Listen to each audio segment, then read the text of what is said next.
दुर्गा सप्तशती के दूसरे अध्याय में देवताओं के तेज से देवी का प्रादुर्भाव और महिषासुर की सेना के वध का वर्णन है। महर्षि मेधा बोले, प्राचीन काल में देवताओं और असुरों में पूरे 100 वर्षों तक युद्ध हुआ था।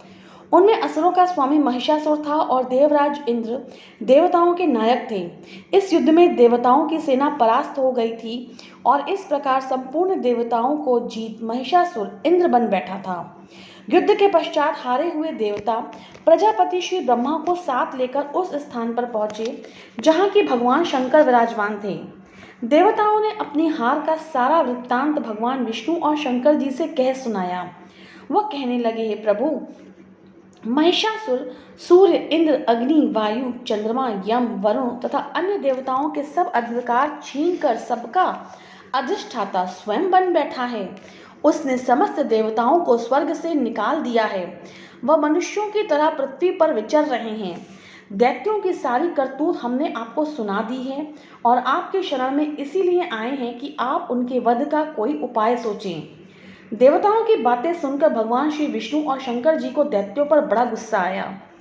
उनकी भौहें तन गईं और आंखें लाल हो गईं। गुस्से में भरे हुए भगवान विष्णु के मुख से बड़ा भारी तेज निकला और उसी प्रकार का तेज भगवान शंकर, ब्रह्मा और इंद्र आदि दूसरे देवताओं के मुख से प्रकट हुआ।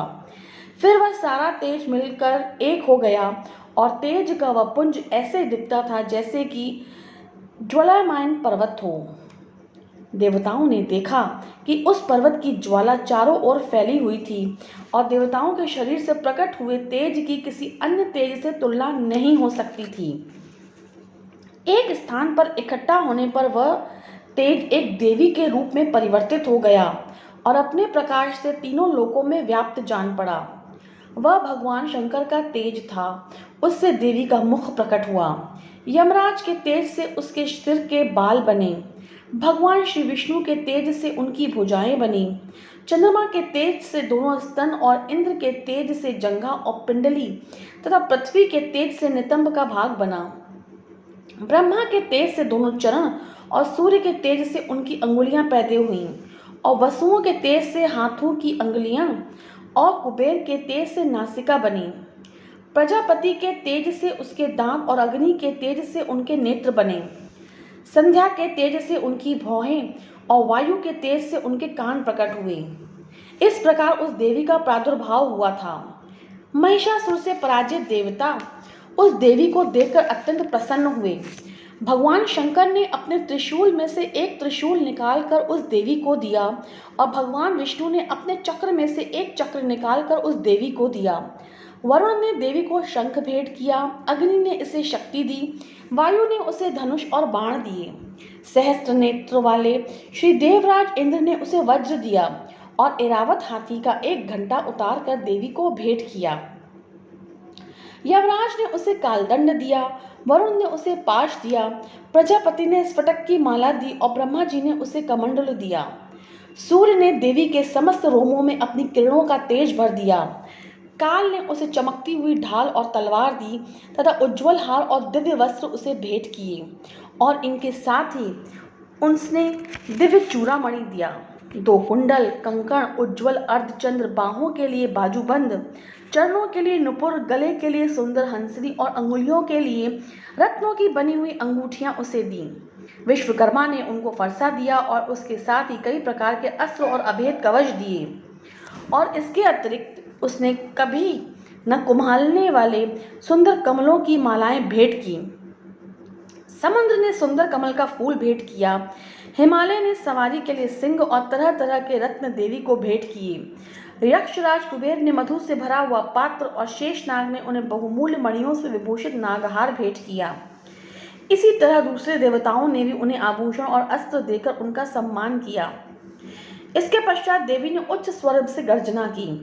उनके इस भयंकर नाद से आकाश गूंज उठा। देवी का वह उच्च स्वर से किया हुआ सिंहनाद समा न सका। आकाश असुर 60 लाख असुरों के साथ युद्ध में आ डटा। बिडाल नामक असुर 1 करोड़ हाथियों सहित लड़ने को तैयार था। इन सब के अतिरिक्त और भी हजारों असुर हाथी और घोड़ा साथ लेकर लड़ने लगे और इन सब के पश्चात महिषासुर करोड़ों रथों, हाथियों और घोड़ों सहित वहां आकर देवी के साथ लड़ने लगा।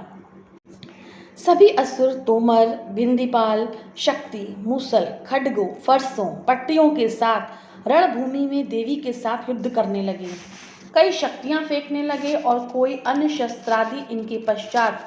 सबके सब दैत्य अपनी अपनी तलवारें हाथों में लेकर देवी की ओर दौड़े और उसे मार डालने का उद्योग करने लगे। मगर देवी ने क्रोध में भरकर खेली खेल में उनके सब अस्त्र शस्त्रों को काट दिया। इसके पश्चात ऋषियों और देवताओं ने देवी की स्तुति आरंभ कर दी और वह प्रसन्न होकर असुरों के शरीर पर अस्त्र शस्त्रों की वर्षा करती रही। देवी का वाहन भी क्रोध में भरकर दैत्य सेना में इस प्रकार विचरने लगा जैसे कि वन में दावानल फैल रहा हो। युद्ध करती हुई देवी ने क्रोध में भर जितने श्वासों को छोड़ा वह तुरंत ही सैकड़ों हजारों गणों के रूप में परिवर्तित हो गए। फट से बिंदीपाल, खड्ग और पट्टिश इत्यादि अस्त्रों के साथ दैत्यों से युद्ध करने लगे। देवी की शक्ति से बढ़े हुए वह गण दैत्यों का नाश करते हुए ढोल, शंख व मृदंग आदि बजा रहे थे। तदंतर देवी ने त्रिशूल, गदा, शक्ति, खड्ग इत्यादि से सहस्त्र असुरों को मार डाला। कितने को घंटे की भयंकर आवाज से यमलोक पहुंचा दिया। कितने ही असुरों को उसने पाश में बांधकर पृथ्वी पर धर घसीटा। कितनों को अपनी तलवार से टुकड़े टुकड़े कर दी और कितनों की गदा की चोट से उनको धरती पर सुला दिया। कई दैत्य मूसल की मार से घायल होकर रक्त वमन करने लगे और कई शूल से छाती फट जाने के कारण पृथ्वी पर लेट गए और कितनों की बाण वर्षा से कमर टूट गई। देवताओं को पीड़ा देने वाले दैत्य कट कट कर मरने लगे। कितनों की बाहें अलग हो गईं, कितनों की ग्रीवाएं कट गईं, कितनों के सिर कटकर दूर भूमि पर लुढ़क गए, कितनों के शरीर बीच में से कट गए और कितनों की जंघाएं कट गईं और वह पृथ्वी पर गिर पड़े। कितने ही सिरों व पैरों के कटने पर भी भूमि पर से उठ खड़े हुए और शस्त्र हाथ में लेकर देवी से लड़ने लगे। और कई दैत्यगण भूमि में बाजों की ध्वनि के साथ नाच रहे थे। कई असुर जिनके सिर कट चुके थे बिना सिर के धड़ से ही हाथ में शस्त्र लिए हुए लड़ रहे थे। दैत्य रह रह कर ठहरो ठहरो कहते हुए देवी को युद्ध के लिए ललकार रहे थे। जहाँ पर यह घोर संग्राम हुआ था वहाँ की भूमि रथ, हाथी, घोड़े और असुरों की तलाश करती हुई लाशों से भरी हुई थी और असुर सेना के बीच में रक्तपात होने के कारण रुधिर की नदियां बह रही थीं। और इस प्रकार देवी ने असुरों की विशाल सेना को क्षण भर में इस तरह से नष्ट कर डाला जैसे तृण काष्ठ के बड़े समूह को अग्नि नष्ट कर डालती है। और देवी का सिंह भी गर्दन के बालों को हिलाता हुआ बड़ा शब्द करता हुआ असुरों के शरीर से मानो उसके प्राणों को ढूंढ रहा था। वहां देवी के गणों ने जब दैत्यों के साथ युद्ध किया तो देवताओं ने प्रसन्न होकर आकाश से उन पर पुष्प वर्षा की। जय मां दुर्गा।